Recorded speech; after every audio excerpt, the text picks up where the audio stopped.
बिस्मिल्लाहिर्रहमानिर्रहीम अल्हम्दुलिल्लाहि रब्बिल आलमीन अस्सलातु वस्सलामु अला अशरफल अंबिया वल मुरसलीन व उस्तादिल अमीन अबुल कासिम मोहम्मद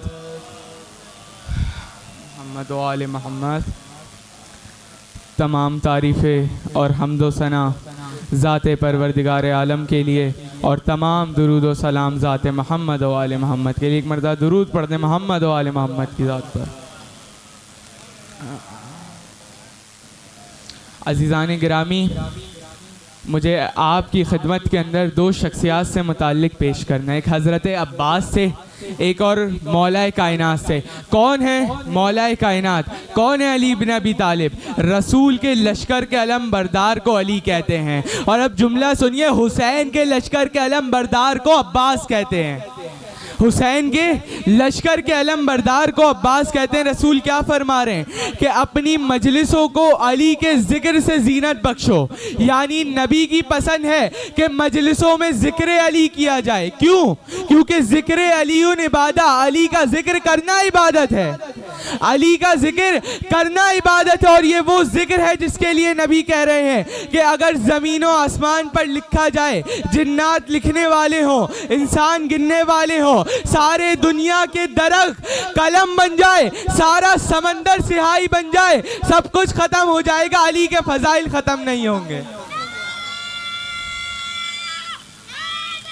या अली, या अली, सब कुछ खत्म हो जाएगा लेकिन मौलाए कायनात के फजाइल खत्म नहीं होंगे। क्यों? क्योंकि अली एक मोजिज़ा है, अली एक मोजिज़ा है। हर मौजू को अगर लिया जाएगा तो अली का जिक्र आएगा। शुजाअत का मौजू लेंगे तो अली से बड़ा शुजा कोई नहीं, 2 उंगलियों से दरे खैबर को उखाड़ा। सखावत का मौजू लेंगे तो रुकू के अंदर राह खुदा के अंदर अंगूठी ज़कात में दे दी और आयत आ गई। और जब इल्म का मौजू लेंगे तो खतीबे मिंबर सलूनी अली हैं। अब मैंने क्या कहा कि अली एक मोजिज़ा है। भाई सरकार को खुदा ने कुछ मोजिज़ात अता फरमाए, जिसमें से एक मोजिज़े का नाम कुरान है, एक मोजिज़े का नाम अली है। एक मोजिज़े का नाम कुरान है, दूसरे मोजिज़े का नाम अली। अब मोजिज़ा कैसे? भाई चांद निकलता है, चांद डूब जाता है, आप देखते हैं, हैरान नहीं होते? चांद रोज़ाना निकलता है, रोज़ाना डूबता है, लेकिन अगर इस चांद के कोई 2 टुकड़े कर दे तो ये मोजिज़ा है। हम पूरी जिंदगी चांद को इशारे करते रहें, चांद अपनी जगह से नहीं हिलेगा। सरकार ऐसे 2 टुकड़े किए सरकार ने कि दोनों हिस्से बराबर थे, दोनों हिस्से बराबर थे। आग लगती है, लोग जलते हैं, चीज़ें भी जलती हैं, ये एक नॉर्मल सी बात है। लेकिन अगर किसी के लिए आग ठंडी हो जाए तो ये मोजिज़ा है, किसी के लिए आग ठंडी हो जाए तो ये मोजिज़ा है। भाई पानी के अंदर, समंदर के अंदर लाखों करोड़ों लोग डूब जाते हैं, आम सी बात है।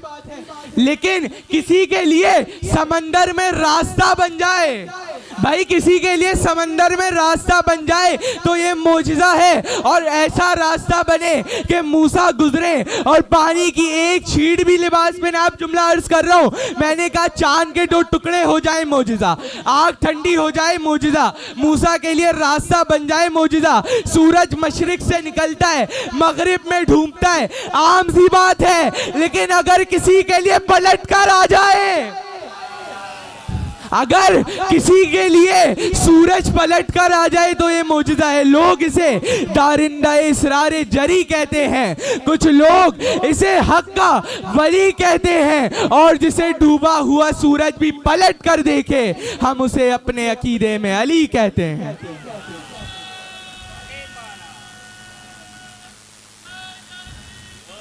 या अली, हम जिसे डूबा हुआ सूरज भी पलट कर देखे हम उसे अपने अकीदे में अली कहते हैं। अब दूसरा किसके मुतालिक पेश करना था? हज़रत अब्बास के मुतालिक कि इमाम हुसैन के लश्कर के अलम बरदार अब्बास हैं। भाई करबला के बाद दो ही फिक्रें रह गई, कौन सी? एक हुसैनियत और एक यजीदियत। दुआओं में मांगा हजरत अब्बास को मौला अली ने। हालांकि हसन और हुसैन जैसे बेटे हैं, मोहम्मद हनफिया जैसे बहादुर हैं, अब्दुल्ला जैसे शहजादे हैं, फिर भी अब्बास को मांगा। और अब्बास ने भी क्या दुआओं का असर सिफ़ीन के अंदर दिखाया कि जब लश्करे शाम के सामने आए तो ऐसा लग रहा था कि अली आ गए। सारा लश्कर कह रहा था हमें लग रहा है अली आ गए, क्योंकि शुजाअत भी वैसी, शबाहत भी वैसी, बहादुरी भी वैसी। तो अब शायर ने क्या कहा कि ए दुआए मुस्तफ़ा, ए लाडले पिसर, लहराएंगे तेरे नाम के परचम गली गली। शेरे खुदा के शेर नजर ना लगे तुझे, तूने तो दुश्मनों से करा दी अली अली। अली दुश्मनों से करा दी अली अली। सब खौफ में आ गए। वाकया आपके जहनों के अंदर कि किस तरीके से हजरत अब्बास ने जंग को किया। तो ये अलम कौन सा अलम है? जो हुसैनियत का अलम है, जो हर वक्त हर दम बुलंद रहेगा। अरे भाई ये अलम आया था मौला कायनात के पास, पहले हजरत हमजा के पास आया, फिर मौला कायनात के पास आया, फिर हजरत मोहम्मद हनफिया के पास आया, उसके बाद ये अलम करबला में हजरत अब्बास के पास आया। और जब हजरत अब्बास के पास अलम आया तो इस तरीके से बुलंद किया कि ता कयामत ये अलम ऊंचा रहेगा, ता कयामत ये अलम बुलंद रहेगा। तो ये अर्श से उतरा था, ये अलम अर्श से उतरा था पैगंबर के लिए, रब की जानिब से ये एजाज था हैदर के लिए। और इसी अलम के लिए हैदर ने दुआ मांगी थी, अपने माबूद से एक रूह वफा मांगी थी।